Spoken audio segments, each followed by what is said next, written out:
پاکستان میں جب ہماری عدالتوں کا یہ حال ہو جائے گا کہ وہ جو کہتی ہیں ان کے احکامات مانے نہیں جا رہے اور جو 26ویں ترمیم کی وجہ سے آپ کا انصاف کا نظام ختم ہوگا، جب عدلیہ کی یہ حالت کر دی جائے گی اور اس کو ختم کر دیا جائے گا تو آپ کو انصاف بھی ختم ہو جائے گا، جو کہ آج عمران خان کے ساتھ آپ سارے دیکھ رہے ہیں۔ تیسری انہوں نے بتائی تھی افغان ریفیوجیز کے بارے میں۔ افغان ریفیوجیز آپ کے مسلمان بھائی ہیں، انہوں نے یہ بھی کہا کہ یہ 3 نسلوں سے یہاں پہ بیٹھے ہوئے ہیں، 3 نسلوں سے یہاں کاروبار کر رہے ہیں۔ کے پی کے ساتھ اور باقی پاکستان کے ساتھ ان کا کاروبار بہت قدیمی ہے، اور آپ جب ان کو گھیر کے 3 نسلوں کو، جو وہ یہاں 50 سال سے آپ کے پاس ہیں، آپ ان کو نکال دیں گے ملک سے باہر،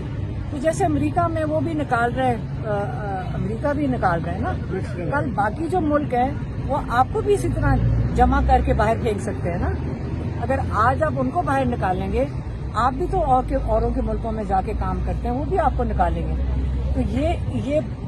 یہ مسلمان ملکوں کے ساتھ آپ نفرتیں بڑھا رہے ہیں، اور یہ بالکل نہیں ہونا چاہیے۔ اور میرے خیال میں انہوں نے یہ بھی کہا ہے کہ اس کے لیے علی گنڈاپور کو انہوں نے انسٹرکشن دیے کہ وہ اس کے لیے آواز اٹھائیں۔ فیملی کے لیے خاص طور پہ میسج آیا کوئی؟ انہوں نے یہی کہا ہے کہ آپ کے لیے لائرز کدھر ہیں، وہ کیوں نہیں اس کے خلاف یہ جو ملاقاتیں بند ہوئی ہیں اس کے خلاف کر رہے ہیں۔ ان کو یہی میں نے کہا، لائرز کو پوچھا، آپ نے ان کو بتایا نہیں کہ یہاں تو کورٹ آرڈرز کے 3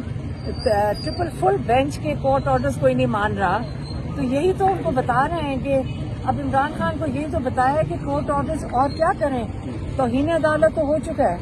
توہین عدالت کورٹ بلائے گی، ان کو جیل میں ڈالیں۔ اب ہم نہیں جا سکتے نا ہائی کورٹ، اور لائرز کے ساتھ جائیں گے اور ان کو کہیں گے کہ آپ توہین عدالت کریں اور ان کو جیل میں ڈالیں۔ میڈم، آپ کی ملاقات ہوئی ہے چیف جسٹس سے اور جو لیٹر دیا گیا ہے ان کو،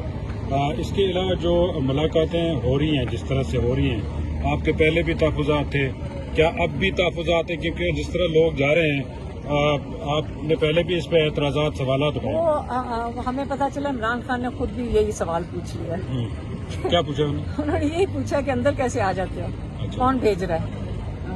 انہوں نے خود بھی پوچھا۔ جو اندر جا رہے ہیں ان کے اوپر آپ کو کوئی اعتراض؟ نہیں، مجھے نہیں، عمران خان نے پوچھا ہے کہ آئے کیسے ہو۔ میں نے جو وکیلوں کو ملنا تھا، سلمان صفدر کو بڑا ضروری ملنا تھا، کل میری اپیل لگی ہوئی ہے، آج لائرز کا دن ہے، تو انہوں نے کہا وہ کدھر ہے، میرے لائرز کدھر ہیں، انہوں نے پوچھا، تو انہوں نے پوچھ بھی لیا کہ یہ باقی سارے کیا کرنے آئے ہیں، باقی سارے تو آپ دیکھیں میری بات سنیں، عمران خان کو اندر جیل میں کچھ نہیں پتا ہوگا کیا ہو رہا ہے، ٹھیک ہے نا، ان تک کیسے انفارمیشن جائے گی، لیکن جو اندر گئے ہیں آپ کو پتا ہے کہ جیل کے باہر آپ کھڑے بھی نہیں ہو سک رہے تھے، بیرسٹر گوہر تک کو نہیں کھڑے ہونے دیا، تو جو 4 لوگ آئے ہوں گے ان کو کسی نے فون کر کے پہلے بلایا ہوگا تو گیٹ تک آئے نا، تو یہ خفیہ طریقے سے 4 لوگ اندر چلے گئے، 2 ہمارے لائر تھے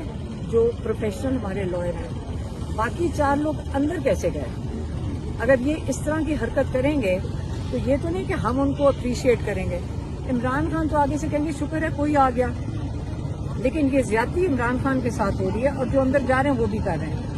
ہم اگر عمران خان کو اگلی دفعہ پیغام بھیجیں گے، آپ انکار کر دیں کہ جو میرے لائرز نہیں ہیں ان کو آپ ملیں بھی نہ، تو 2 لائرز ہمارے ملے ہیں، کیونکہ ان کو تو باہر نہیں پتا کیا ہو رہا ہے نا، ان کو کچھ بھی نہیں پتا، جب اندر کوئی جاتا ہے ان کو کوئی علم نہیں ہے، آپ یاد رکھیں آئسولیشن میں ہیں، ان کو کیا پتا کہ باہر وہ یعنی کہ آپ یہ کہہ رہی ہیں کہ وہ مقدمات کے امور پر ہی بات کر سکتے ہیں، کیا مطلب؟ جو وکلا آپ کے گئے ہیں 2 اندر، وہ صرف مقدمات کے حد تک ہی بات کر سکیں؟ نہیں، ان کے مقدمے لگے ہوئے ہیں، 2 جو لوگ ہیں ہمارے، 2 وکیل گئے ہیں، انہوں نے ان کے مقدموں کے بارے میں بتایا، دیکھیں ہمارے لیے پرائیورٹی تو ان کے مقدمے ہیں۔ آپ یہ بتا رہی ہیں کہ عمران خان کو آئسولیٹ کر دیا گیا، ملاقات نہیں کرنے دی جا رہی، تو یہ کون لوگ ہیں؟ 5 لوگوں کو، آپ کے 2 وکلا جو فہرست میں ہیں ان کو بھی ملاقات کرنے دی جا رہی ہے، دیگر لوگوں کو بھی ملاقات کرنے دی جا رہی ہے، جو گفتگو ہو رہی ہے وہ بھی باہر آ رہی ہے، وہ بھی لوگوں تک پہنچائی جا رہی ہے، تو آئسولیٹ کون ہے، آپ ہیں یا عمران خان؟ دیکھیں عمران خان اس طرح آئسولیٹ ہیں کیونکہ جب ان کے لوگ اندر جائیں گے تو وہ انفارمیشن کوئی لے کر جائیں گے، کوئی ان سے مشورہ کرنے جائیں گے، ہم بھی جاتے ہیں, ہم بھی, وہ ہمارے سے ایکسپیکٹ کرتے ہیں کہ ہم آ کے ان کو یہ انفارمیشن دیں گے, اس کے رسپانس میں وہ جواب دیتے ہیں. اسی طرح جو ان کے وکیل ہیں جب وہ جاتے ہیں, یا ان کے پارٹی کے لوگ ہیں جب وہ جاتے ہیں, ان کے اسپوکس پرسن جاتے ہیں, وہ ایک انفارمیشن ان کو دیتے ہیں جس سے پھر ان کو رسپانس ملتا ہے. اس وقت تو عمران خان نے آپ کو وہ 2-3 چیزیں بتائی ہیں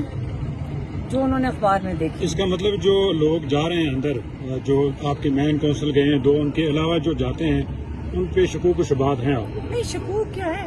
عمران خان نے خود بھی پوچھ ہی لیا تھا کیسے آئے ہیں, یہ کیا بات ہے. چلیں جی, تھینک یو. اچھا